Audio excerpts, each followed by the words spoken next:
Hello, and welcome to this episode of How to Be a Better Speaker. This week, I want to touch on your voice. As an author, and I am directing this primarily at authors, we know the importance of the words. It's what you're about, isn't it? Getting the right words to convey on paper the thoughts, the impressions, the pictures in your head. Having the right voice is really important. Well, how does that translate to speaking? Well, you may or may not know that the voice is actually, or sound rather, is the first sense that we are aware of, even in utero. So when mums are pregnant, the baby can hear what's going on around them. They pick up the vibrations, they pick up the sound through the amniotic fluid. It's a wonderful little sound box in there. So they already know the voices of their parents. They already know the theme tune to soaps if mum sits and watches a soap at the same time every day. That was some interesting research that came out on that one. My point is, sound is really important. And actually, it's the last sense that you lose in terms of when you lose consciousness. You can have an altered state of consciousness. If people are in a coma, hearing that sound is still very often going in. There's still some processing going on in there. Okay, so put that to one side. You can understand how the importance of sound, therefore your voice, is really paramount. You may also have heard the statistics that 7% of what you say, what the message you convey, is conveyed with your words, 38% with your voice, and 55% with your body language. That study was done specifically around conveying emotion. Well, yeah, kind of what we're doing, isn't it? I tend to think in round numbers, so I go with the 10, the 40, and the 50. But the point is, a third, more than a third, of how you express yourself is done vocally with the sound. Take that and the emotional side of things, the pictures that you as an author are creating in your head and on page. How do you translate that to speaking about your work? What is the primary emotion that you want your audience to feel? Because at the end of the day, whether you're writing fiction, poetry, non-fiction, business books, it's still about emotion. No matter how much we like to think of ourselves as cerebral and led by the thought process, we're functioning primarily from our reptilian brain. It's the limbic system. It's the part of the brain that goes, I have a feeling. From that feeling, I'm going to make a decision whether I put it up to the thinking part to ratify the decision, or I just go here and go, yeah, no, don't like that. In which case it doesn't actually get thrown up for the ratification. You just make the decision, no. The gut reaction, that's where that comes from. There's a connection between your guts and your limbic system, your reptilian brain.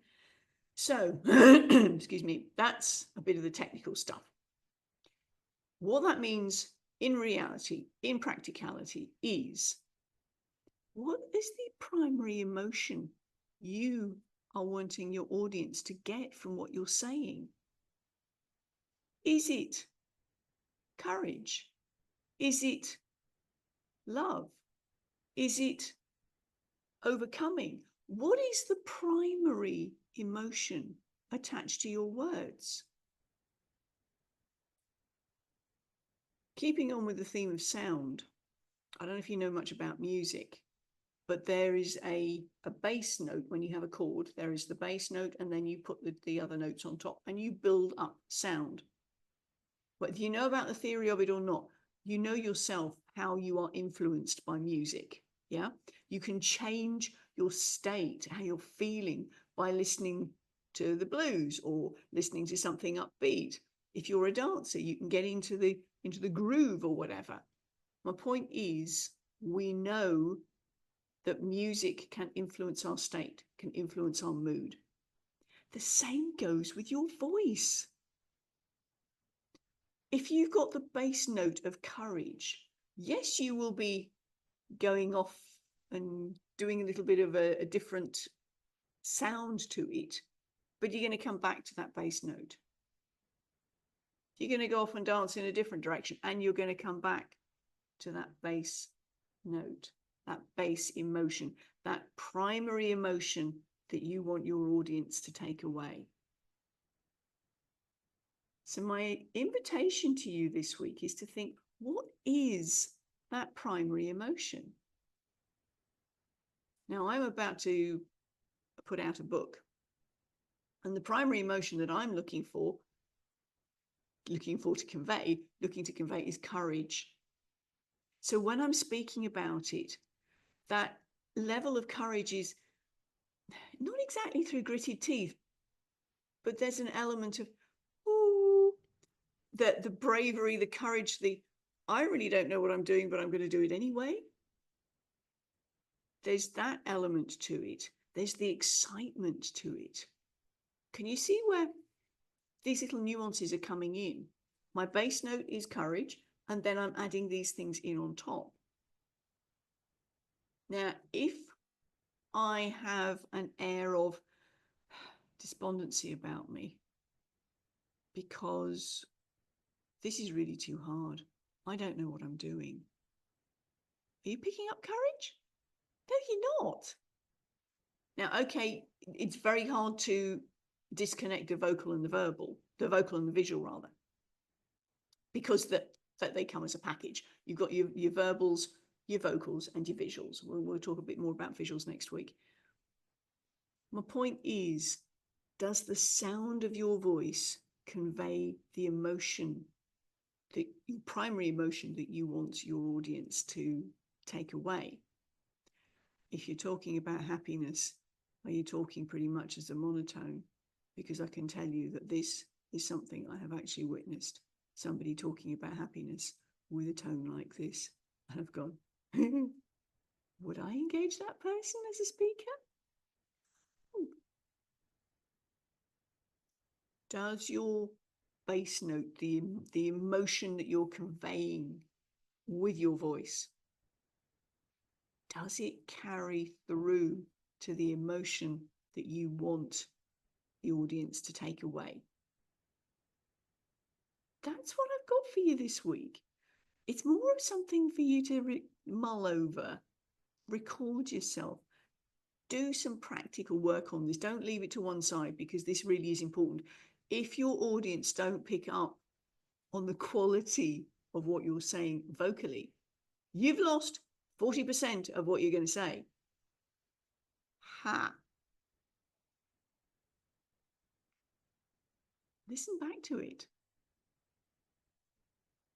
Record yourself, listen back to it. Check in with the emotions. How does it make you feel? Now, okay, you know what you're planning to say, but ignore the words for a minute. Just listen to it. If you've recorded it on your phone, turn it over so that you don't see the visuals. Focus on the sound of your voice. If you've recorded it on Zoom and you're watching it back on the computer, go and stand on the other side of the room. Still listen to it, but don't look at the picture. Check in. Does it make sense? Vocally, auditorily, are you hearing the emotion that you want to convey? If not, you've got a bit of work to do. If you want to do some work and you want somebody else to help you, give me a shout. That's what I got for you this week. Thinking about the vocal quality, the vocal tone, the vocal bass note. Is it conveying the emotion, the primary emotion that you want your audience to feel from what you're saying? Have fun with it. Let me know how you go. Bye from me.